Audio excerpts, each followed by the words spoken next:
Welcome Home, a podcast for veterans, about veterans by veterans, is a project of Willing Warriors and the Warrior Retreat at Bull Run.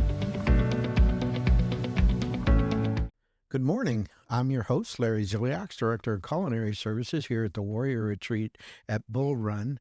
And this week we're joined by our co-host, veteran John Wall. Welcome, John. Thank you, Larry. It's great to be here. And our guest this week is Mary Tietjen.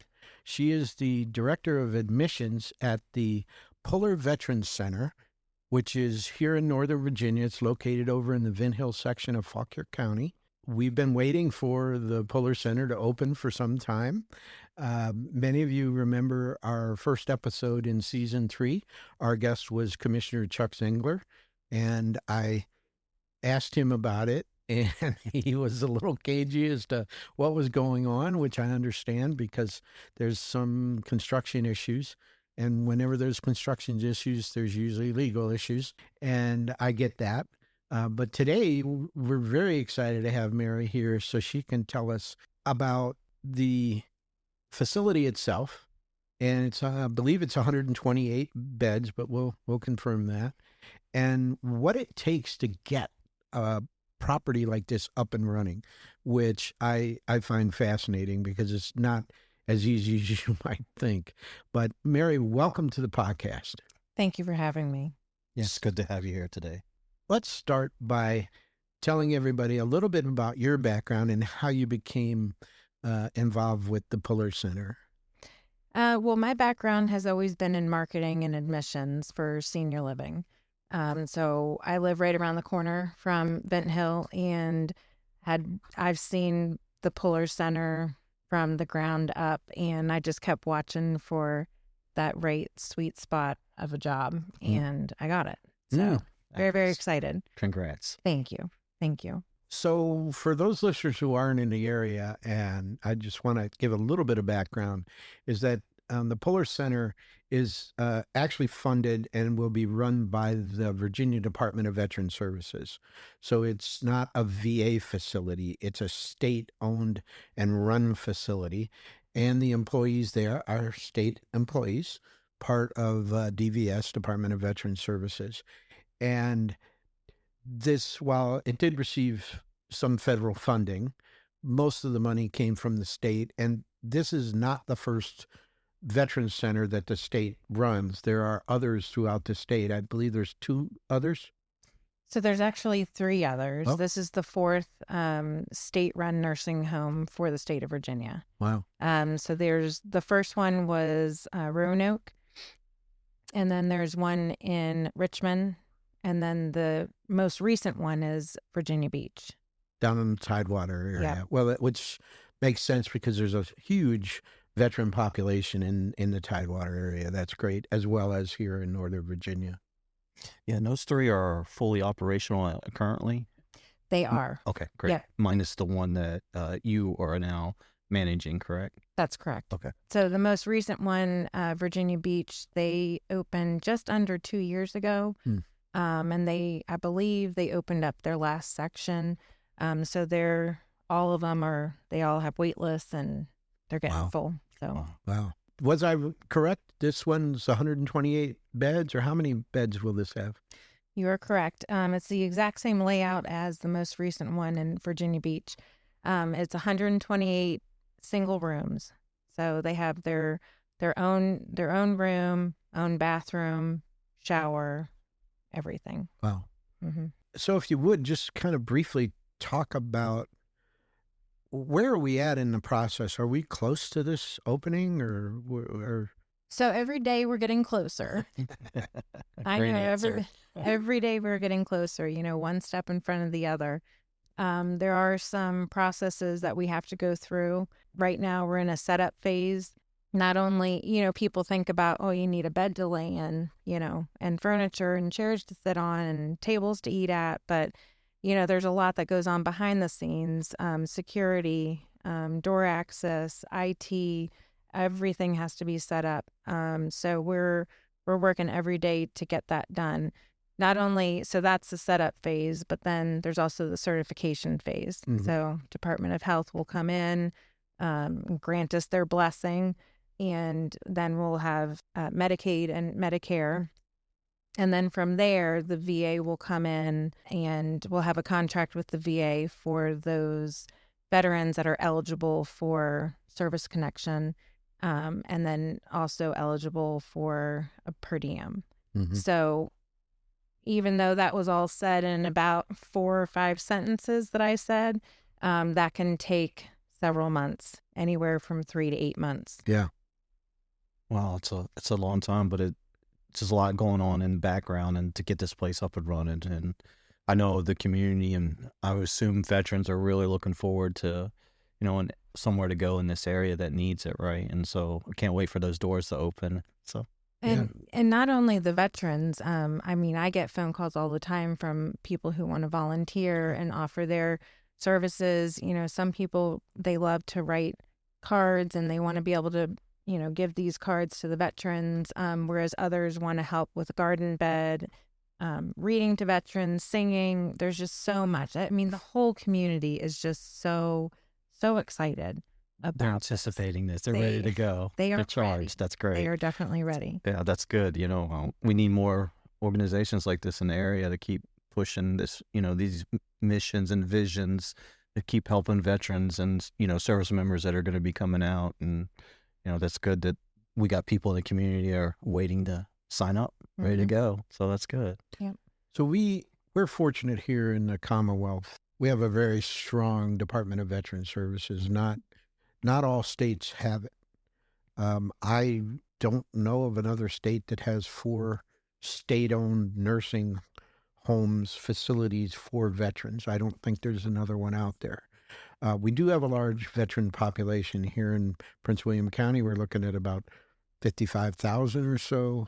Statewide, we're looking at 750,000 veterans. Yeah, I think, Larry, the last time I checked, we're approaching 900. Yeah, well, that's a lot. And every year, about 200,000 service members separate and become veterans. So that population is growing all the time. And this is certainly, as your veterans age out of their own homes, the Iraq, Afghanistan veterans, especially some that have serious medical issues that are going to cut their lives short, there's a growing population that needs these kind of services. And I think it's important for our listeners to understand that here in Virginia, there are a lot of VSOs, and the state in particular really does try to address the needs of its veteran population. And this is just a really good example. Now, getting it done is like pulling teeth, but it's getting done. And I know everybody in this area has been like, when is it opening? When is it opening? What's the deal? It was construction related, and that is out of a lot of people's hands. And it really has nothing to do with the crew that's there now. What are the programs that you're standing up right now? I imagine, are you hiring for culinary? Are you hiring nursing folks, nursing assistants? Where is the manpower process right now? So, and I'm not, in the hiring process, but I can just speak to what I know. Most of the department heads have been hired, and we're starting to look at those that fall in place behind the department heads, CNAs and, dietary aides and housekeeping. I don't think we're there yet, but I do know that pretty much all the department heads are there. And everybody's trying to fine tune their department along with working together. Yeah. Well, also too, it has to be a sort of scalable issue in the sense that you can't hire, 25 nurses and 35 nursing assistants when you have only 3 veterans in house. So I get where, as you get the veterans in, you get the certifications, which is something that we really want to talk to you about, that process, so our listeners understand it's really in depth. But as you get the certifications that you need, and I imagine you'll fill up pretty quick after that, and you'll see this kind of really boost in hiring, which, listeners, if you're out there and, you have these professional skills and you want to think about a way to give back, working for the Department of Veteran Service is not a bad gig. You're a state employee, you get a lot of benefits, you get retirement, you get a lot. So, and it can be a career field when you're talking about nursing homes with a high rate of turnover, not very many benefits, low pay, long work hours. So, think about the Puller Center when you're thinking about employment. But it's my understanding that you need to get some private pay veterans in there first so that you can demonstrate the facility's ability to provide services to in-house residents so that you get these certifications from Medicare, Medicaid, and the VA. Is that correct? Or? That is correct. Once we get our certification for Medicare, Medicaid, we'll need another set of veterans in there. I believe it's up to 20 veterans at that time, and those can be Medicaid, Medicare. And then the VA will come in and make sure that we're doing everything, the way that we're supposed to, and there's no dings or anything like that. And then we'll be contracted through the VA. Mm-hmm. Now that means that at that point, we would be able to, the veterans will be eligible to either receive full per diem or partial per diem at that time. Wow. Do you already see veterans that are wanting to come stay there, but they can't because you haven't gone through the procedural side of the house yet to get you in those folks in? Oh gosh, in the beds? So I have two phones, and I think my work phone rings more than my personal phone. Yeah. And my family's always told me I'm always on the phone, so it's pretty miraculous. Yeah. I get phone calls all the time from family members, whether it's son, daughter, or spouse. Sometimes it's the veteran themselves that call. When are you guys gonna be open? I'm ready. I need assistance, or I'm coming out of the hospital. I just had a hip replacement. I need rehab, all of that, things of that nature. But they are ready to come. We have plenty that are ready to come. And, unfortunately, I do get those phone calls. And my husband just passed away, or my dad passed away, or my grandpa passed away, and those are the hard phone calls because that's not what we want. If we could have had the doors open years ago, we surely would have. Right. But it also has to be a safe place because we want to be able to provide the best care for the veterans. And speaking of safe, good care for the veterans, I believe I read something about creating little communities within facility. Is that true? So this facility is set up very differently from any other facility that I've ever been in. There's not a centralized cafeteria, for example. So there are 2 neighborhoods. Each neighborhood has 8 households in them. And so each household will have 16 individual beds in there. Within that household, it's like a home that anybody would live in. They've got a kitchen in there, dining area, a little family room area, book area. So it's all within that household. So it's very special. It's very intimate. It's very, the camaraderie that these veterans have with one another. It's amazing to see it in our sister facilities, and I can't wait to see it in ours. But it is great how it is set up into different households where they can sit around and do a puzzle. They can watch a show together, share a meal together. So it's wonderful. So to be clear, though, it's sort of like a centralized community room, that kind of thing. But when you said 16 beds in there, those would be individual rooms with a bed off of this, not a dormitory style. Okay. I just wanted to make that clear because I know some of our listeners are going, whoa, what? Okay. Yeah, these rooms are great. They're very spacious, actually. There's a built-in, they have a desk, a TV area, and their own bathroom, and there's a bed in there. And they also have a sitting chair in there as well. Yeah, so they're in their room, and then they come out into the community space where they can connect and I'm sure you're going to have all sorts of volunteer programs where people will come in and do crafts with them and things like that. That's it. Just sounds amazing, really. How is it divided up? I mean, you're going to have some permanent residents, nursing home residents. There will be temporary or like rehab rooms. And then will there be a memory care unit, or is it just going to be regular nursing home?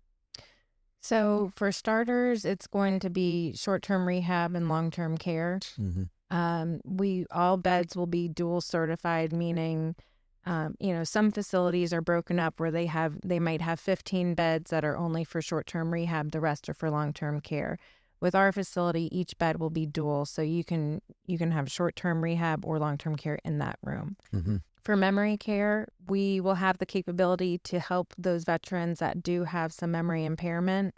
When it comes to eloping or trying to escape, those are the veterans that need to be in a locked unit. Yeah.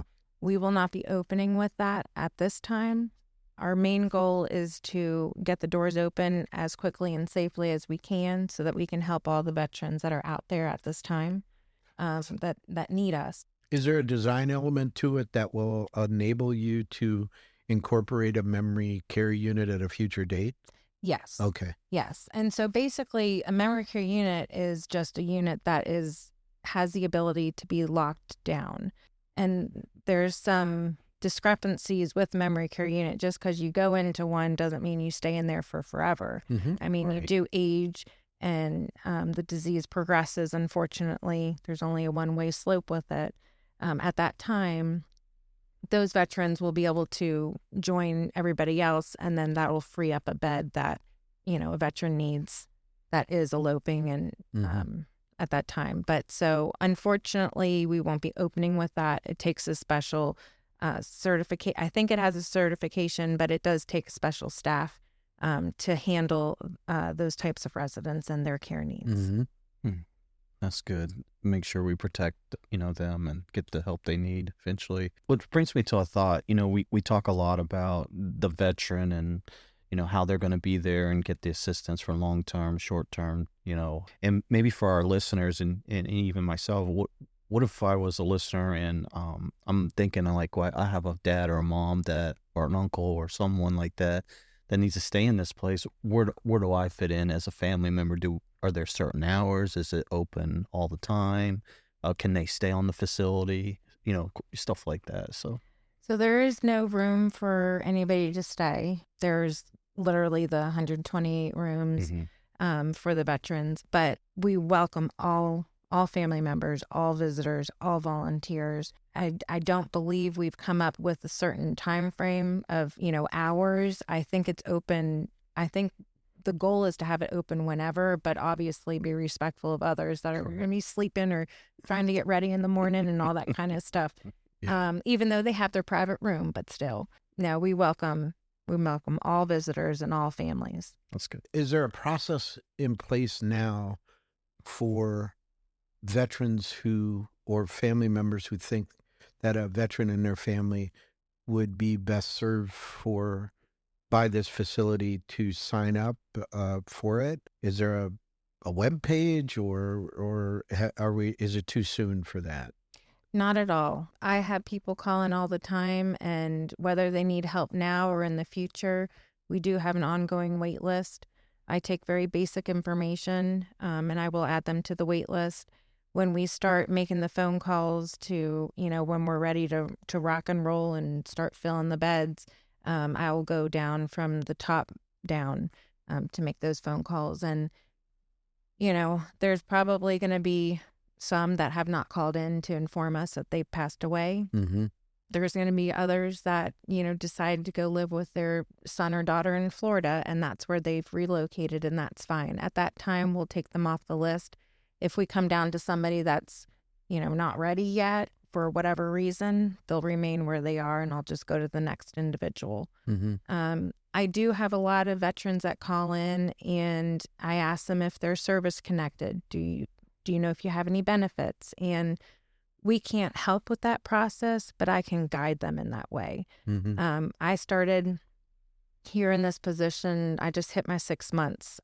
Since I've been in this position, I have met so many people out there willing to help, whether it's a benefits officer or whether it's, somebody who deals with veterans and homelessness. So I have a lot of contacts, and I don't like to just say, oh, Google this or Google that. I definitely guide them in that way to certain individuals where they'll be able to get the help that they need. So whether I put them on the wait list or not, at least I can give them a little bit of hope of, go here, go there, and they can get that assistance. Well, our listeners should know that the Virginia Department of Veterans Services can provide virtually every service that the VA provides, absent benefits, financial benefits. So everything else that the VA provides its veterans, the Department of Veterans Services here in Virginia can provide those services, whether it's homelessness, job support, peer counseling, justice-involved veterans. If you have a family member who has a veteran who's in jail or in currently engaged with the justice system, there are justice-involved veteran service employees from DVS that can help.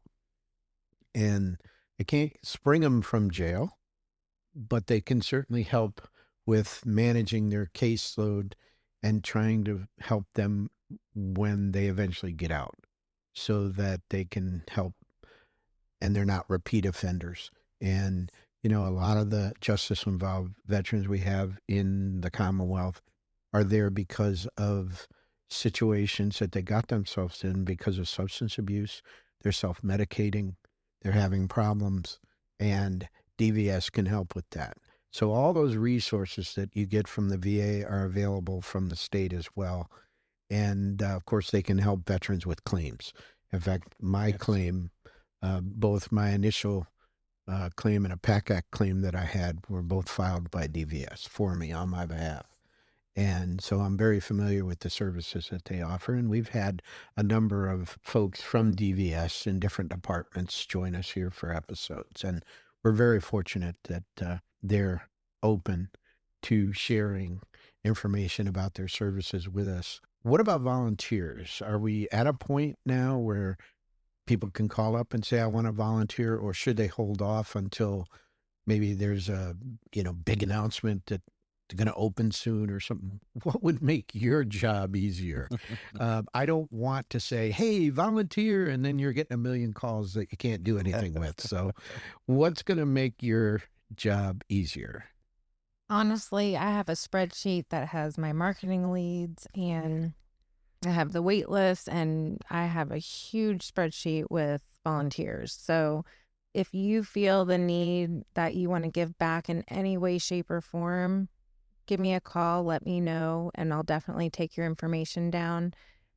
We have not hired yet a director of life enrichment, but at that time when we do, I am going to gladly give that huge list to that special him or her so I can lighten up my load a little bit so I can focus on getting these veterans in. Here you go. Welcome. Yeah. So if you feel the need, just give me a call. We can talk about it. I can jot down your information. And do know that if you do call and give your name and information, we do save it and you will be called and contacted. But also, if you want to follow up, just give a call. What's the number they should call? So the main number for Puller Veterans Care Center, it's on the website. Welcome to call that. Okay. It comes straight to my cell phone at this time.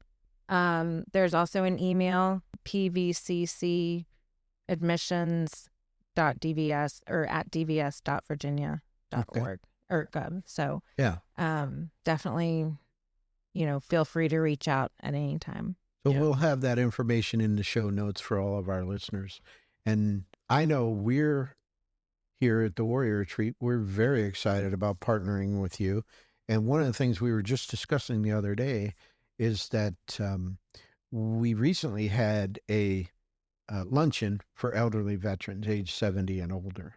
And we focus on these elderly veterans who have mobility issues.